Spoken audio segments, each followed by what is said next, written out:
And just because you're a top producer, it doesn't mean you're a great coach. It's two separate things. As a matter of fact, some people shouldn't go into leadership. And if they are going into leadership, here's what hurt my heart, because I went through that. If they're going to go to a leadership, why should maybe so many people be hurt along the way? Families, people, because you're trying to get it right. You're trying to learn how to put the right systems and the process in place. Why should the journey of becoming a top producer as a salesperson maybe take longer than it should? How many clients and opportunities did I miss along the way that somebody else took? I want to shave those years off.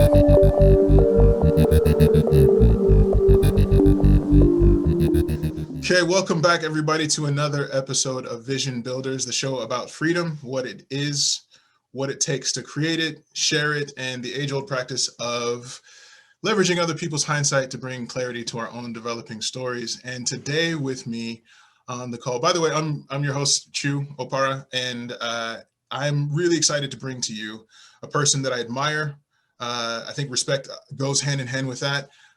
Who's got an incredible story, but what she's doing right now to change the way business leaders lead, and of course the communities that they serve, is incredible work. And I love that she's out there doing what she's doing. The founder, CEO of Infuse Theory.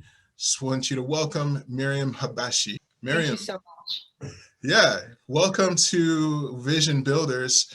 And like I said, it's a show about freedom. We're all the time trying to create it. And I think one of the reasons I'm so excited to have you on the show is because the work that you do is literally shaping the experiences that innovators, problem solvers in the world are having so that they can create more freedom, more opportunities in their communities. So you're kind of the one sharpening the edge of the spear, so to speak, as it relates to the community. And for when I say the community, I'm talking about really globally. Honestly, the ramifications of a business leader leading big can go a long way. So before I get too long-winded gushing about how awesome I think the work you're doing is, I feel like it's important that we start kind of right at where did Infuse Theory come from? What does Infuse Theory mean? It's amazing how all of our professional journey just continues to evolve. And one minute we think we're doing something for the rest of our life, and then the next thing you know, you're completely on a different path. And I think every single one of us as professionals go through that. Now, some people actually will take the risk and change that path. And some people might continue to wonder what it could have been, or might just, be uncomfortable with being comfortable. Mm-hmm. I'm someone who thought that I would be in the insurance and investment industry as a leader, as a producer, until I retire. That was the path I had taken starting at age 29. And circumstances led me to a point that I was privileged enough, not only from my internal grit, but also the people that believed in me and gave me that opportunity to fly. And I was able to reach more than the levels I ever expected. And what I mean by that is I started as a solo producer in the field. I started with making 300 calls a day. This is before the digital world, and knocking on doors until your knuckle hurt, sitting with all kinds of people, and driving all over the place, and eating and drinking while you're driving, and just running around without a chicken without a head. And then later on doing that and recruiting and developing and training and wearing all these different hats. And I always looked at, okay, what is the next level? And once that is achieved, what is that next level? And so my goal setting was always bite size, I guess, in order to ensure that I achieve it. And I never wanted those levels because I was a woman, or because, politically maybe it would have been right to have me on the team, because of the fact that I'm Persian, or I'm a female, or or whatnot. I wanted those levels once I had proven to myself first and others that I have surpassed that expectation. And so therefore, if you put me in that role, most likely I will thrive with some more direction and coaching, of course.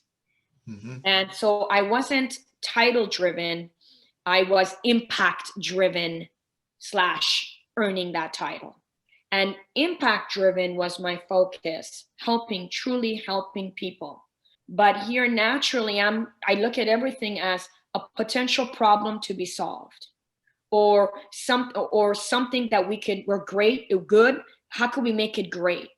Maybe someone's not looking for greatness, but that's just my heart.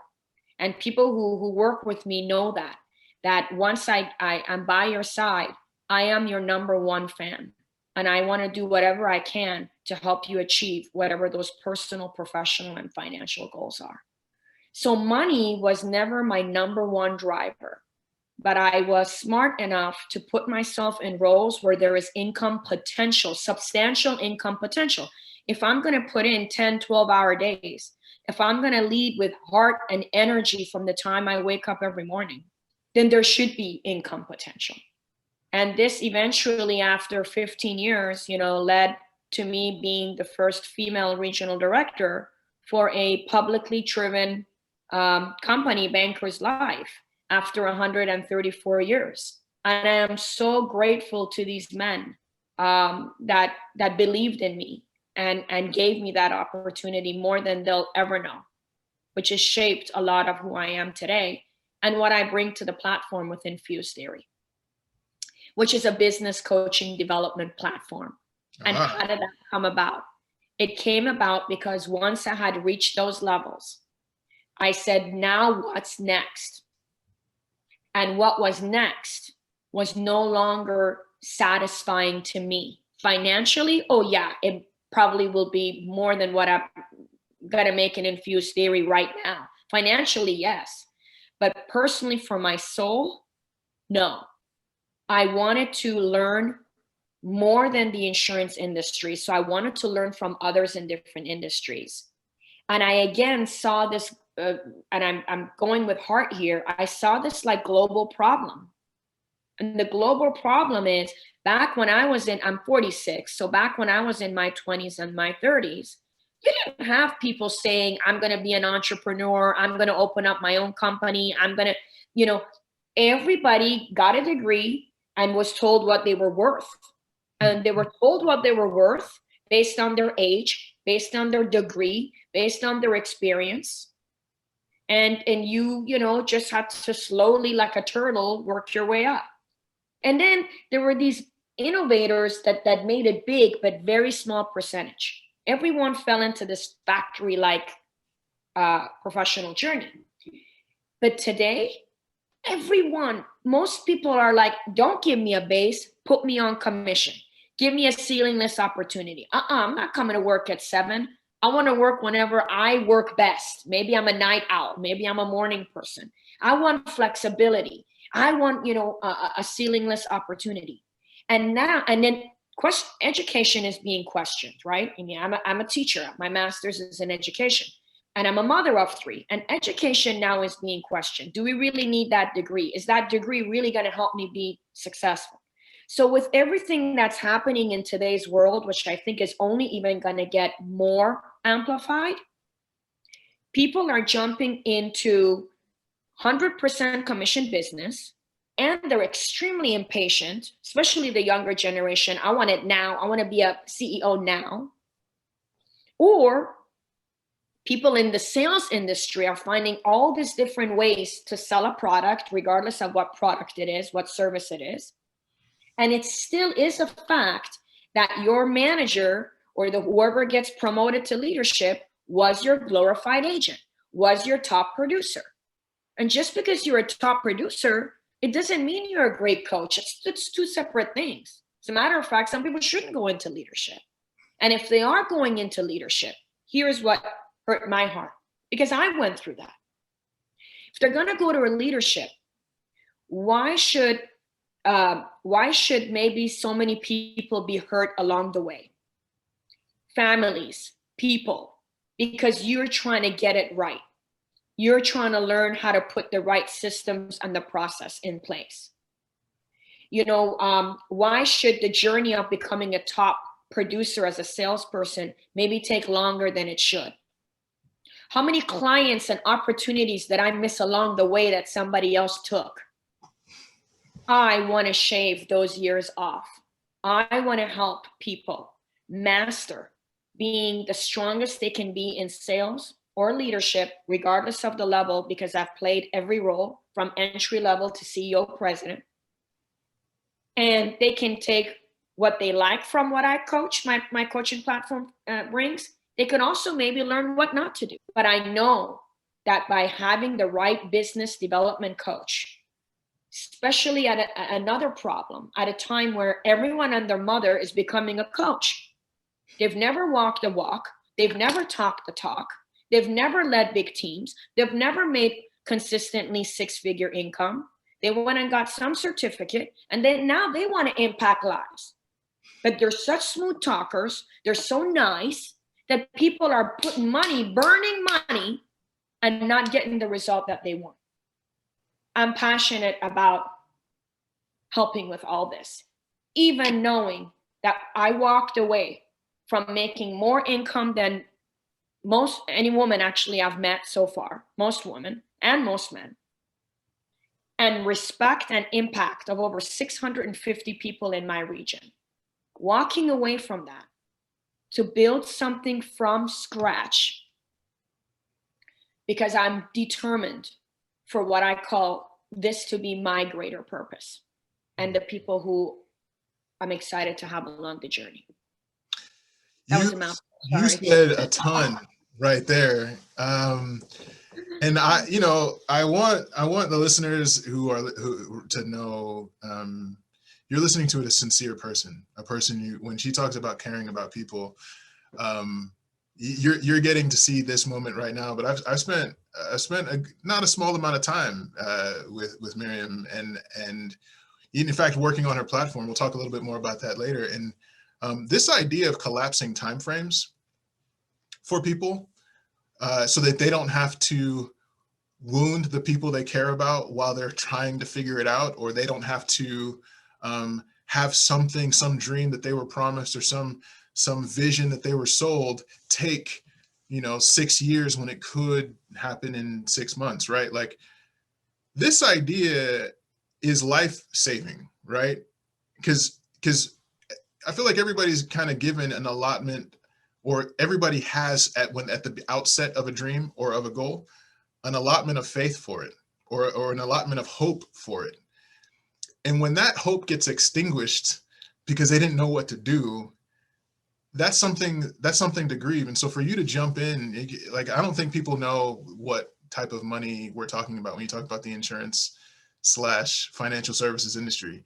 And I'm not going to sit here and drop numbers right now, but when Maryam says she walked away from a lot of money, this is not hyperbole. Like, she walked away from it, and to be living in Southern California, where having an income with a lot of money is pretty useful considering the cost of living out there. And so one thing that I did want to touch on, though, you talked about defining several problems, but this idea of letting the problem that you saw, the big problem that you saw of people struggling to develop the systems, the processes, the mindset to actually win in business, there had to be an element of curiosity for you that pulled you into deciding, like, no, I want to focus on that. Like, that's the one thing.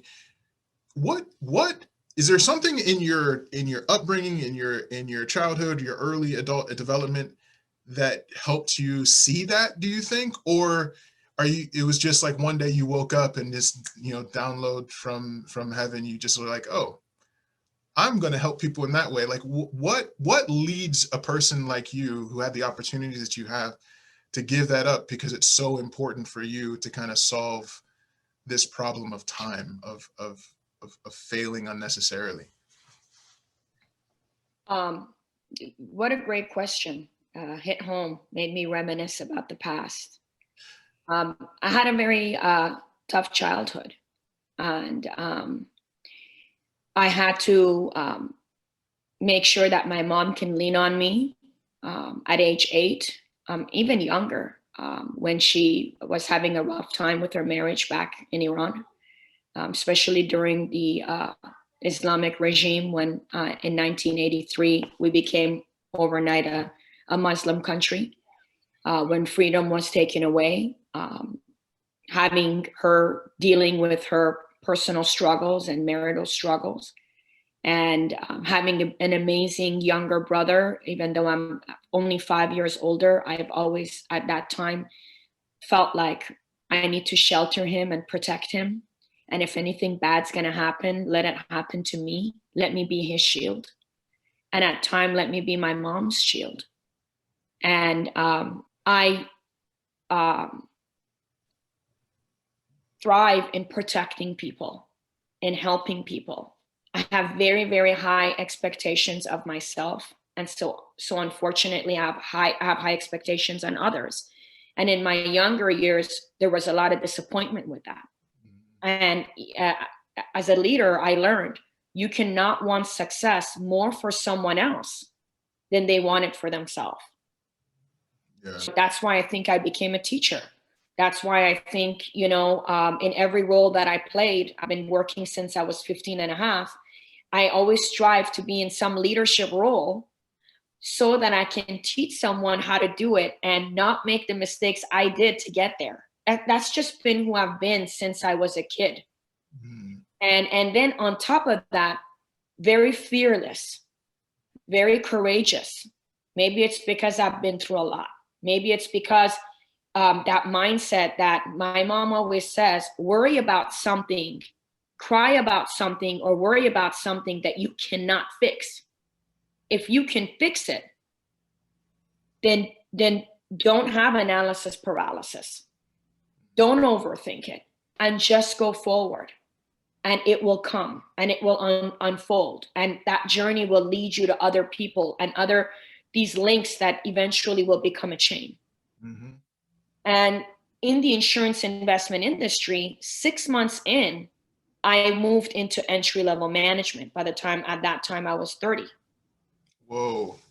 So 6 months in, I went to entry-level management, and I started recruiting. Even before I became a teacher, I was a headhunter. What did that mean? People are out of jobs. People are saying, hey, I'm in a dead-end job, or I can't find something with my skill set. Help me, match me up with the best company or leader. I did that, and I was only 24 when I was with Robert Half. Mm-hmm. So I keep seeing that I keep coming back to roles where I get to help and impact people and say, you're not alone. I got you. And here's what's amazing. We all have our own fears and insecurities and doubts. When I have the ability to lead someone else, or to say, I got you, and be someone else's strength, in turn, it's giving me the strength I need to say, here's why I do what I do every day.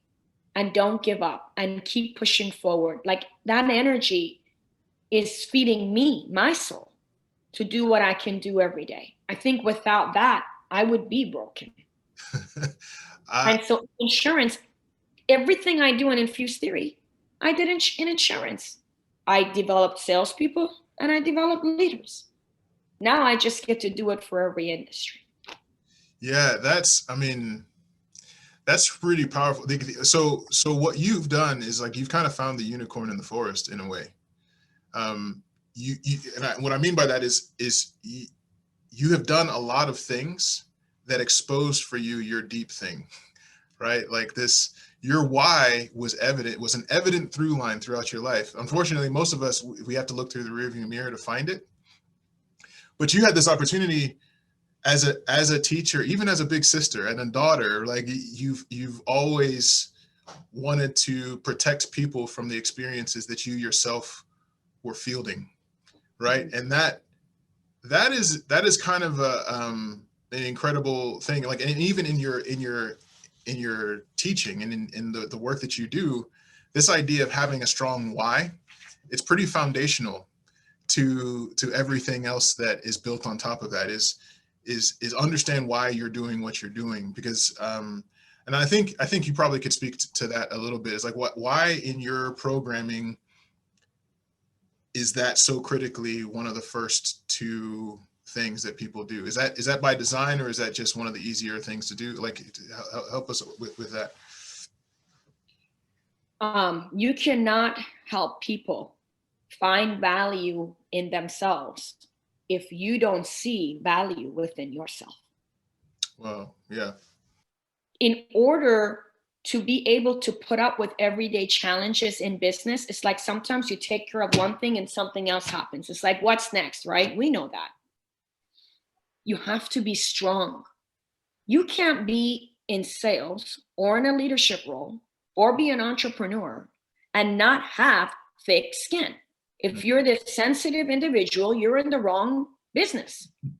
So either you are naturally tough skin, so we got to tone it down a little bit, which I definitely need to tone it down at times, or you're too sensitive and you got to adapt, change it, right? And find the right profession for you. So your why has to be so strong that it allows you to not slow down, to not check out, to not get anxiety, insomnia, depression, obesity, or lose that self-worth. Because I think we're a leader no matter what role we're in. Even if you're just in a sales role, you're still a leader. You're leading that role. So that's, I think, putting the oxygen mask on yourself before you put it on others is the only way you can sustain consistency, which is far better than moments of greatness. Yeah.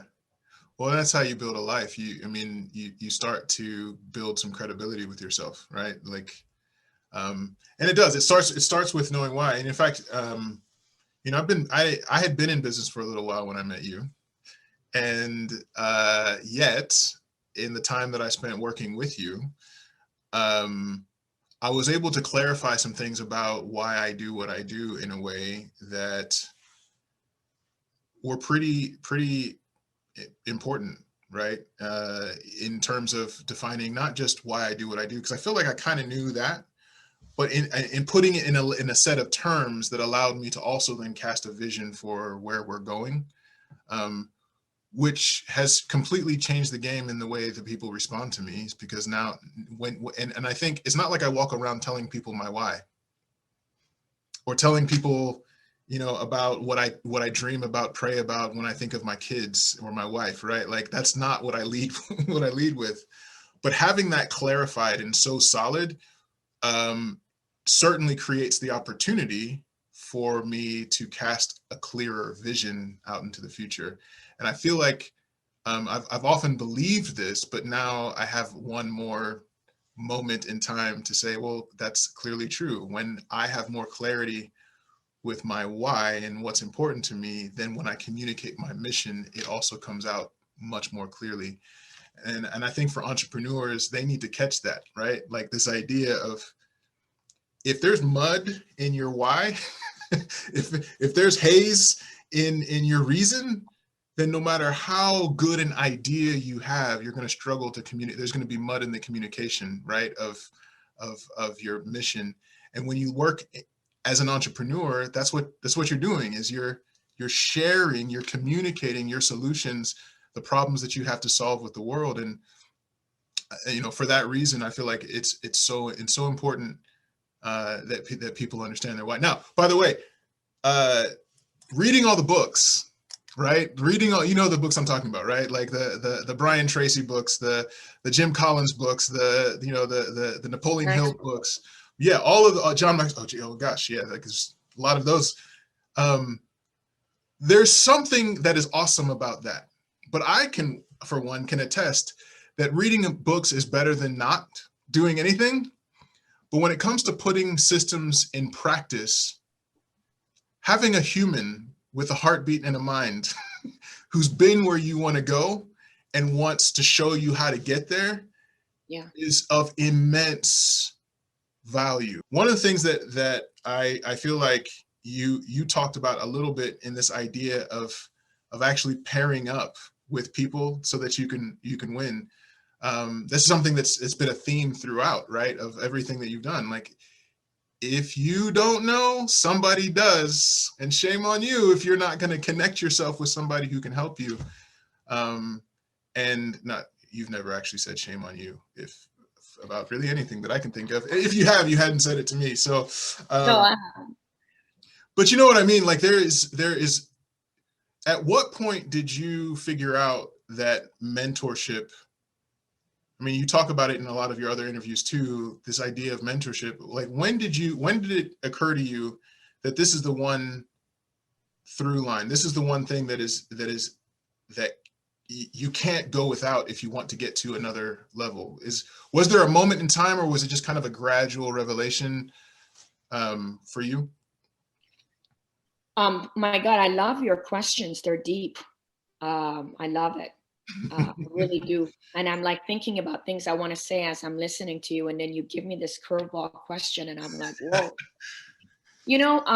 That's why my logo is a pair. My logo is a pair. Is because we're going to pair up for success. Oh, wow. And the pair is elevated because I got you, and I'm going to make sure, growth is a given. I'm going to make sure you have explosive growth. Mm. Here's what's going on. What happens is, the reason why 1099 contractors or people in sales and leadership, 80% of them actually are in, out, up, down, this bell-shaped curve. Mm. And time, time management in relation to productivity is huge. Time is passing. Is because their will and their skill are not aligned. And will is your motivation and your drive. And skill is the training and the development, Mm-hmm. and the system and the process. And when these are aligned, this is how you start to now grow and grow exponentially, hopefully quarter after quarter, month after month. Mm-hmm. So someone might know their why. Mm-hmm. You talked about why, but they might not know what to do with it. So knowing something is different than actually doing something about it. We've heard this cliche, action speaks louder than words, or what I like to say, that knowledge is not power. The application of knowledge is power. Mm-hmm. So it's about knowing it. And then now that you know it, how do you use it? What are your inner strengths? How do you bring out your inner strengths? Because every single one of us do bring something unique to the table.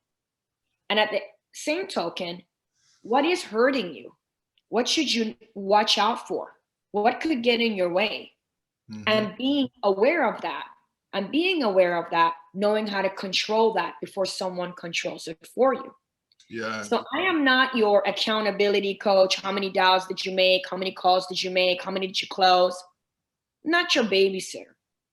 Mm-hmm. I want to teach people self-accountability, self-discipline, so that when they are held accountable, either by themselves or others, they're flying with colors.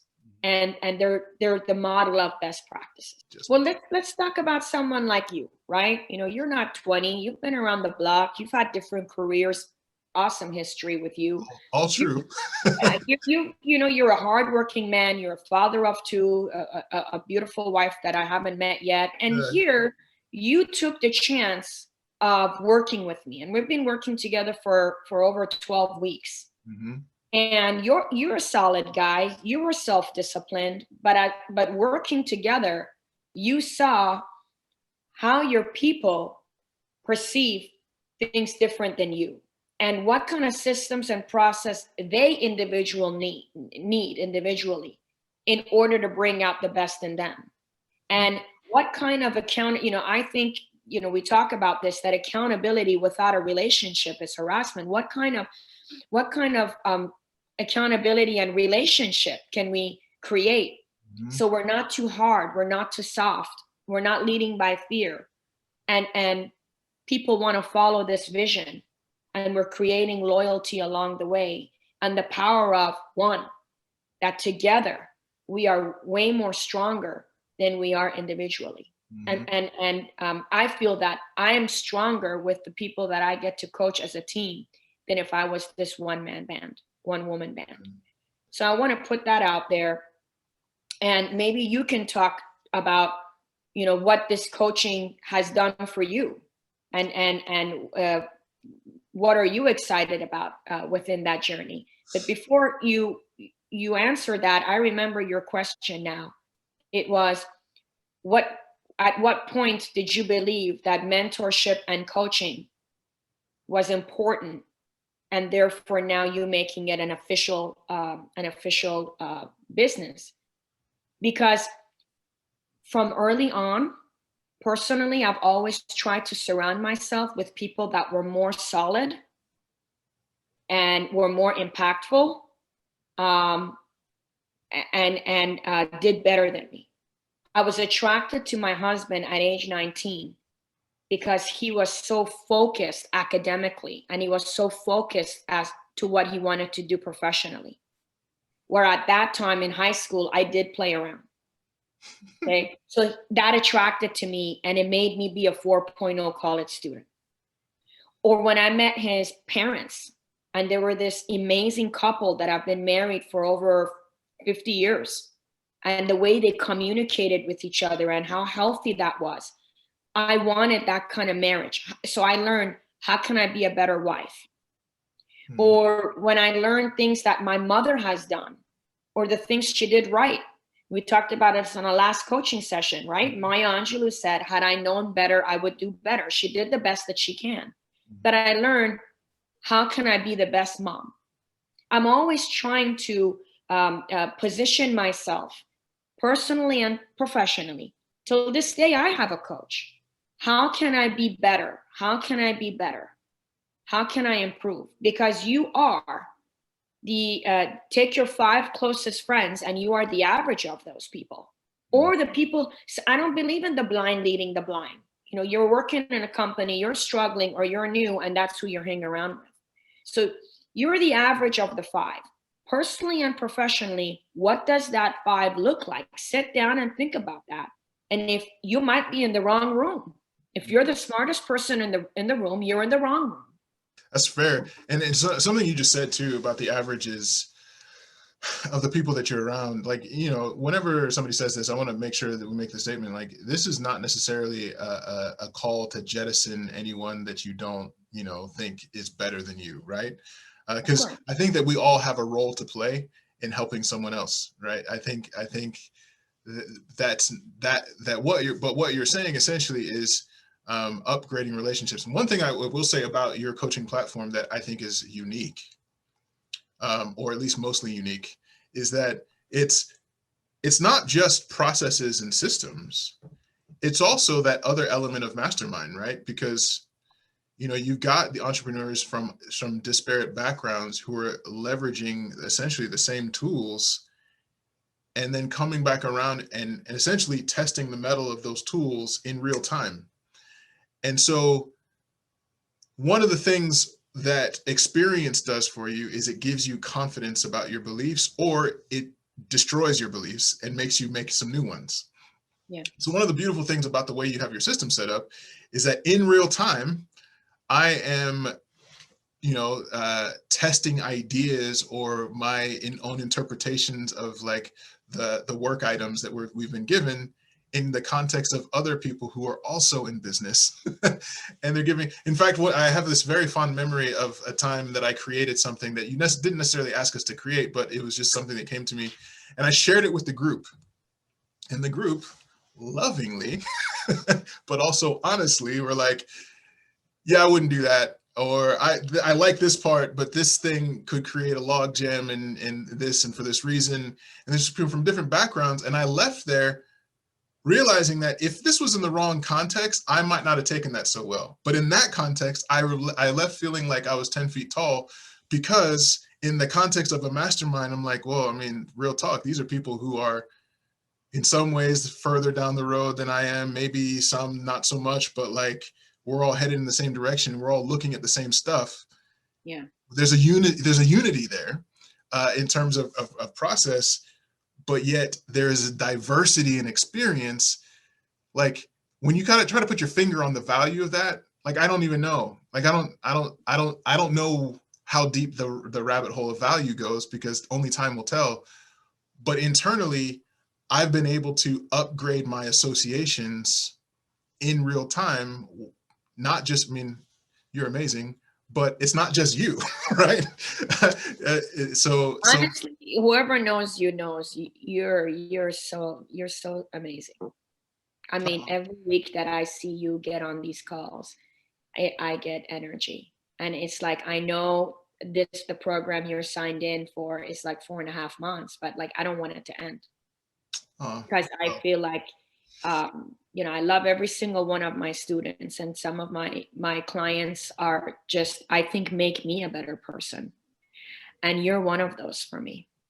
You teach me patience because I'm impatient, and you teach me to to see the beauty in like everything. And that's why, I want you by my side. And I think you bring out something that I don't have. You talk about disc. I'm your hardcore, DI, and you have the S and the I, right? You have the yeah, power leading with the, and it's just, S it's and D, but empty. yeah, yeah. What's interesting, I thank you for saying that. I think this, because this time is flying by, and I'm looking at the clock going, oh man, oh, but because we're gonna have to end it pretty soon. But there is this DISC assessment that you do, and it is kind of answers the mandate to know thyself, right?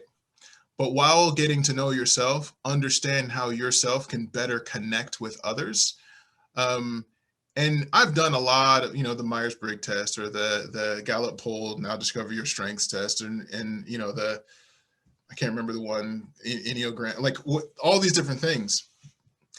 But the one you've chosen to do for this, and as business leaders who are dealing with people, connecting with people, is so comprehensive while still being simple, that in a matter of 5 minutes, you gave me this little diagram of like how you can determine in 10 minutes, like of interaction, what somebody's disc is likely, so you can connect better with them. Yeah. Were you introduced to disc by one of your mentors, or did you just know, like, if we're going to work long term in a business, we have to get the connection piece solid? Because I don't know that the tool is the point. The fact that in your idea of leading leaders, Mm. you determined this is the first thing. We've got to help people connect better. Mm-hmm. I think it was you who said, everybody communicates, but not everybody connects. And so if you want to influence I people, believe it's a title for one of John Maxwell's books. it's very likely. It's also Yeah. possible that it's on my shelf and has been for 20 something years. So I think, you know this, the first 3 weeks of my coaching program is understanding your why. And then, okay, let's really talk about who are you. So I'm an international certified disc coach. So understanding who you are, and then understanding how everyone who's not like you, how are they? Like, if you know how someone is, then you'll be more patient as you're trying to connect with them, Mhm. instead of finding fault in them and saying this person's a jerk or this person doesn't care. No, they're just wired that way, but they're still interested, or they still have a heart, or they're still passionate. Mhm. And it allows you to understand them better, and then speak to their language. We were raised as treat people the way you want to be treated, which is the golden rule. And DISC is all about treat people the way they want to be treated. And that disconnect still takes place in business. This is me, this is who I am, and whoever doesn't get it, I don't want them as a client. But we're missing the boat. When we think this way, we're missing so many opportunities. So Right. it all goes back to being patient. It all goes back to analyzing. It all goes back to strategizing. You cannot sell or lead just one way. A strong leader um, creates content in their approach, they're in their messaging, to hit different personalities within that room to create this unified vision. I really wish I knew disc when I was younger, or I wish I had a coach like me right now. Right now, me would be coaching me when I was a hard-headed 20-year-old, 30-year-old. I wish. So this is wonderful for parents that want to invest in their kid who graduates from college and wants to go in the real world, or does not want to go to college and is going in the real world. It's also amazing for that person who's going into entry-level sales or leadership. It's also effective for someone who's been in it for decades and is stuck and wants to go from good to great, whether they're low producers or making 400,000 a year. One of the people in our team said this, that some of it is things I didn't know at all. And some of the coaching is things I knew, but I lost it along the way, or I didn't think deep enough about. So again, we go back to realized/unrealized needs. I used to have martial arts instructor, actually, my sensei.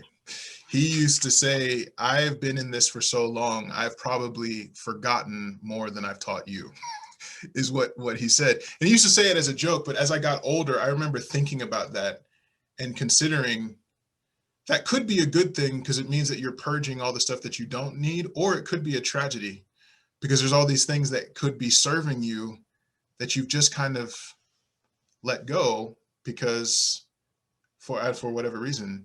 And what I think one of the points, or one of the things that understanding your own personality type, or understanding how to contextualize your experience, right? So that you can always access those levers. This is what you're talking about, like knowing something, but not being able to access the lever to use it. That's worse than not knowing, right? Like knowing I ought to be eating better, or I ought to be exercising.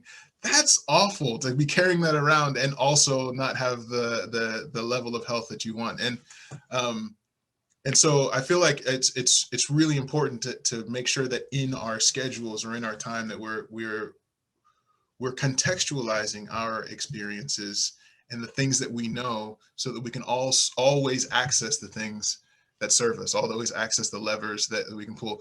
So man, I'm looking at the time and I'm like, oh, we don't have that much longer. And there's one thing I wanted to say to you. Yeah, I have a call in 3 minutes. I know, so we got to wrap this up. By the way, there's been so many moments where if you like this kind of content, I would encourage you to, by all means, go check out @Infuse Theory. Subscribe, leave a comment in the comments below, whether you're listening to this on podcast, especially Apple, because it affects how many people get to reach this. And by the way, that's the point, is we want people to be touched, to learn from this material, from this interaction. Leave a comment below if you want to get in touch with one of us. If you're watching this on YouTube, like, subscribe, share. That's all that we ask. This is I'm gonna keep delivering content for free on this platform or wherever you're listening to it, because I may not know you, but I love you and I want to see you win and I want to see you succeed. And so one thing I wanted to say to you, Maryam, I regret that we live so far away, because at some point in a coaching call you mentioned that you're a good cook. And when I I'm a good cook too, by the way. This is not just a you thing, but when I was a kid, therapy for me. I love it. It is same. It's my dad was a professor. Whenever holidays would come around, my house would be full of all the foreign kids because they had nowhere to go because they had come over. So so there was this one student that he had, Iraj, who was a Persian guy, and he would come and like fill our kitchen with such amazing tastes and smells. And for him, there was just a joy to it, because like I think he missed the big family cooking. But I will tell you, I was maybe 9 the last time I saw Iraj, or 8, which means it's been that long since I've had home. You gotta find him. We gotta fix this at some point. So before I go, because I don't want to keep this client waiting, but I want to say I continue to learn from you every day. And thank you so much for this opportunity to be a part of my world as my client, or now with what we're doing right now on this call, just to get everybody moving and shaking, especially 2021 is around the corner. The world's not stopping. We got to go forward. And COVID should not be the reason that people are struggling financially. If the right systems and process are in place, sometimes a little tweak in the target market, a little strategizing, you can actually be more successful than before, because now we're Zooming. You could still connect via Zoom, and we have more time on our hands, less driving, etc. But I offer, I offer a free strategy session for anyone who wants to book a call where I can learn about you and your business, and either just be friends and expand that network, or see what I can do to help you, get to that next level. Yeah. So they can either go on infusetheory.com, or free mini coaching on my YouTube channel under Infuse Theory as well. And of course, all over social media. And thank you so much. And with that said, I know we both got a busy day ahead. Thank you so much. It's true. Thank you for taking the time. Everybody, build a vision, build a life. We'll see you next time. Thank you.